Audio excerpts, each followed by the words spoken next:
teda ukážeme aj to zaistenie hlavičky so širšou šátkou.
Širokú šátku si vytiahneme dostatočne vysoko.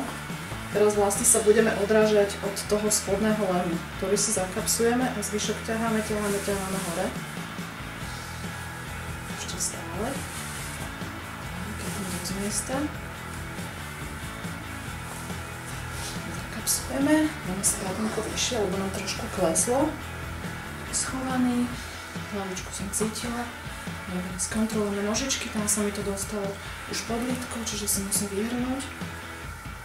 Tu vrchnú časť si prehnem už teraz takto, aby som proste videla, koľko miesta budem potrebovať. Keď sa nahnem dopredu, aby som si ho upravila. Tak. Môžem sťahovať. Čiže nahmatnem si, ktorý mám spodný pás. Tento mám. Čiže idem. Pekne si to dám takto do boku, pretože keď ťahám cez rameno, fyzika ma nepustí a vlastne pákov sa mi ťažšie doťahuje. Čiže takto sťahujem.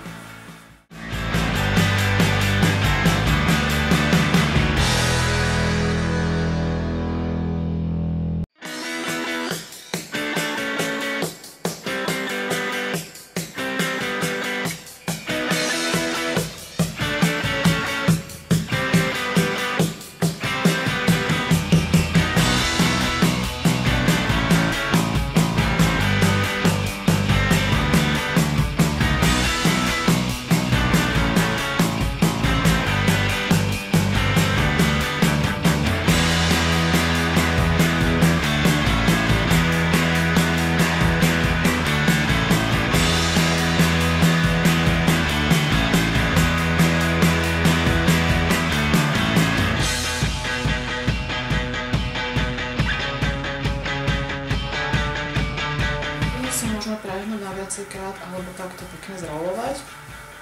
Týmto zrolovaním vlastne vytvoríme tú tenkú plienku, ktorú sme spomínali. Čiže pre tých, ktorí napríklad radi využívajú plienku alebo majú radi takúto podporu hlavičky, tak je dokonca širšia šatka ideálnejšia. Takisto ju potom využijete, keď bude dieťatko väčšie, pretože ho lepšie zakapsujete. Trošku si upravujem. Dám hore, lebo mi spadla. Nebolo pohodlnejšie.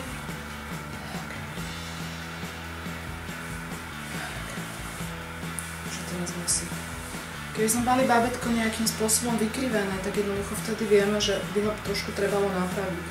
Keď je takto rovno, sme si úplne istí, že je dobré. Keby si chcelo bábätko dať hlavičku dole, to znamená, že by si chcela asi lepšie dýchať alebo že sa mu horšie dýcha, kľudne ho nechajte, neznamená to, že by to teraz bola nejaká zlá poloha. Ideálna je táto, ktorú má Vilianku, že má hlavičku na boku, nemá nikde zastrčenú. Ona len veľmi ľubí mať aj hlavičku zabodnutú medzi prsia.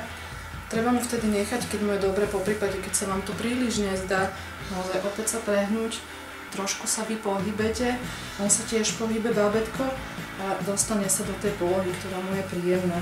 Keď sa vám nepohne z tej polohy, v ktorej sa to vám nepáčilo, tak proste v tej chce byť.